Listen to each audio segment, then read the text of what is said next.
Pastor Chris Okafor don enter a very long train wey he no even know whether the train dey head to im village or na where that train dey go to. If to say Pastor Chris know, e for avoid this Doris Ogala matter. Like una no talk say im come tell us as this thing dey hot dey go say im wan go honeymoon. He don share the days of church and activities for other of im pastors dem. Say like this, so he and im wife wan go honeymoon. Na so online in-laws dem follow am go im Canada branch. Una know say no be for only Nigeria na Pastor Chris get branch, e also get for Canada. Na so dem follow am go there o. Man of God wey talk say e wan go relax, wetin una think say im go come go Canada branch? Of course not. But people thought he's going to that Canada branch to go cool off im head, whereas e no go there o, my people. Now they say the church dey scanty. They no really see people. Na im dey go dey interview im members. Say wetin dey sup na, where una oga dey na, why the church dey scanty na, wetin dey happen? Like lot of talks here and there. Make e no be like say na me come dey waste talk for here o. Make una come use una ear hear wetin our ear dey hear. Make we watch am, guys. Okay,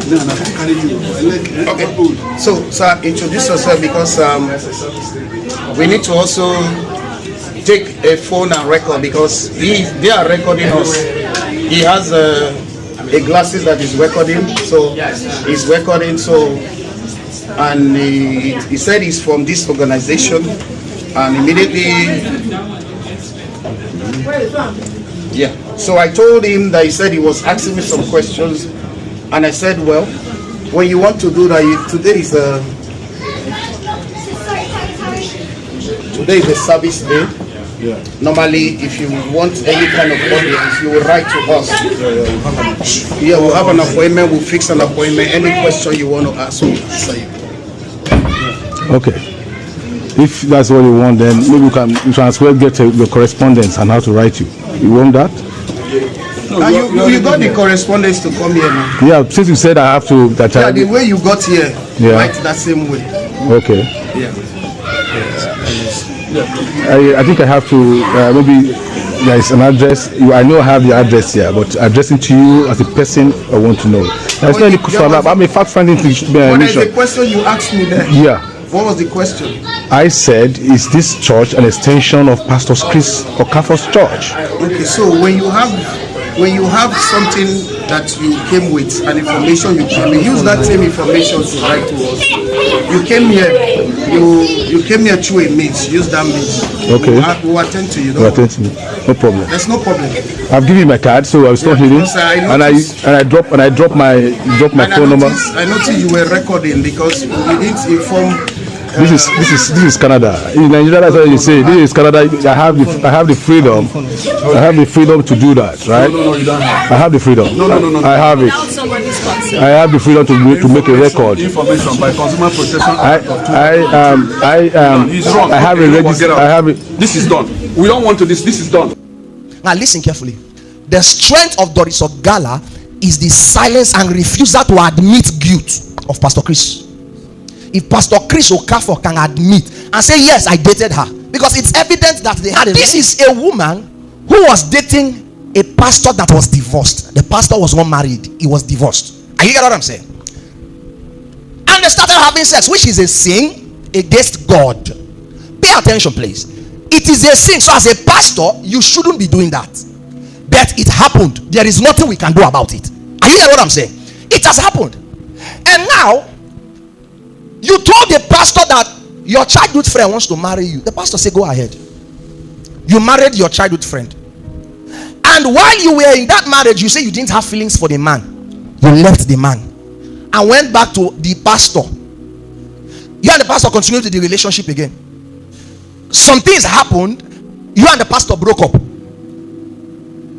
And after about 2-3 years of breaking up, the pastor is getting married.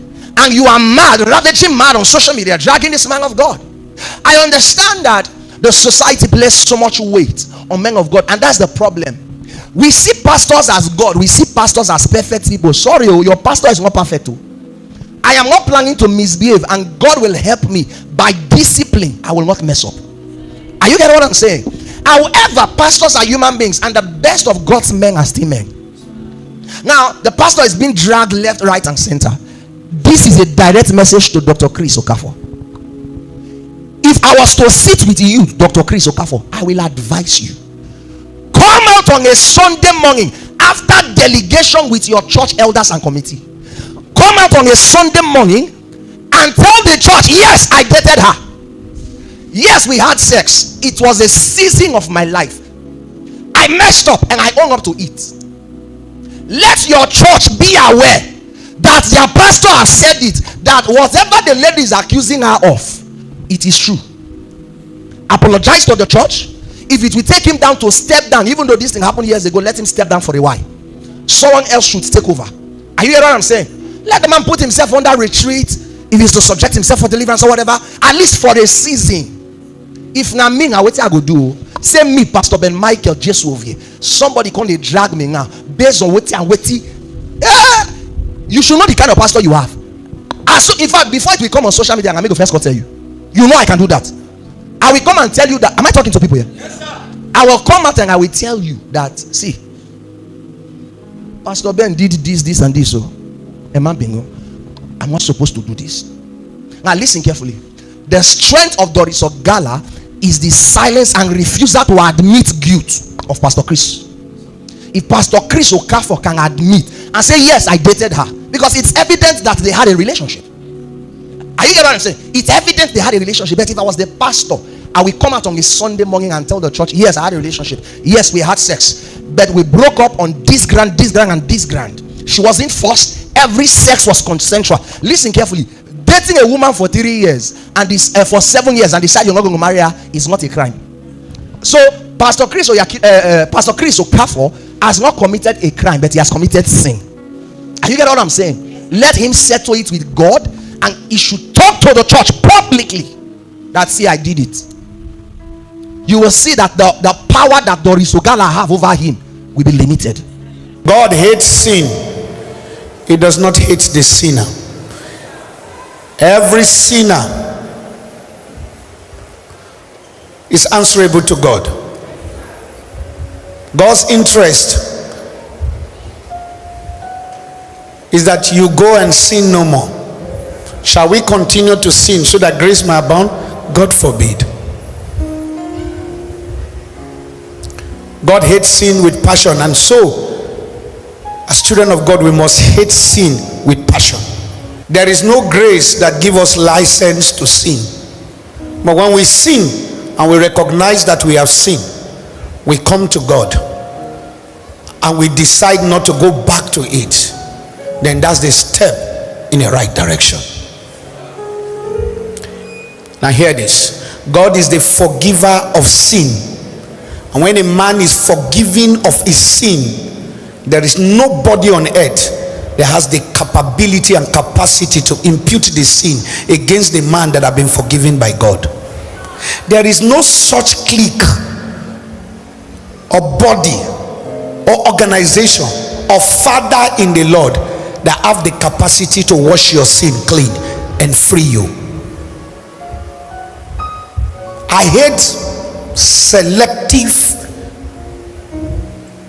righteousness and support.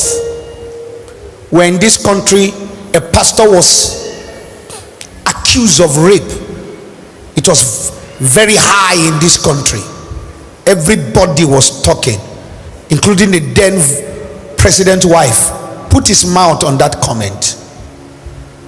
The pastor walked with God. Whether it was true or lie, it was heavy. He passed through the murky water. We have a clique that have shielded him today.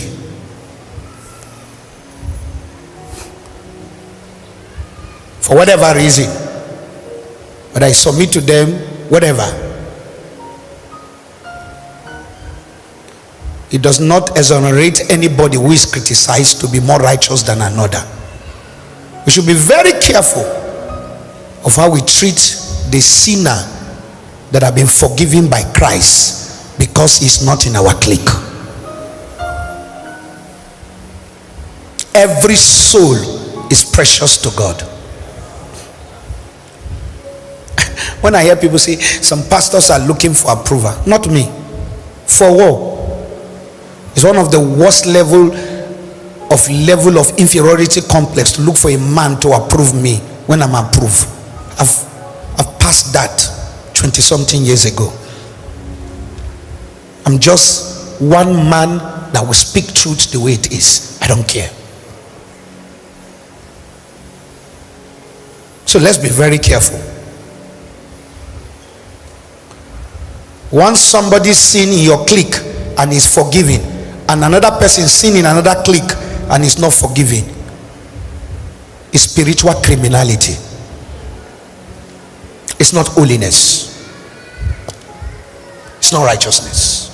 There is no clique in the body of Christ that wash the sin of a sinner and forgive a sinner. Christ is the one that forgives sins. And if a sinner approach him and is forgiven, fine. If he commits crime that's culpable of the law, let him face the law. That's all. But one thing you must not do: no clique forgive the sin of a sinner. If your cliques forgive you of your sin and you have not approached God to be forgiven, you are still a sinner. Bless you, man. You can sit down. Really? That's good.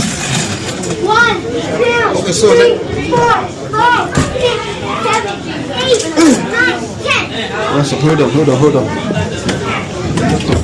okay, so take a seat. Come and sit down. Mrs. King, please come and join.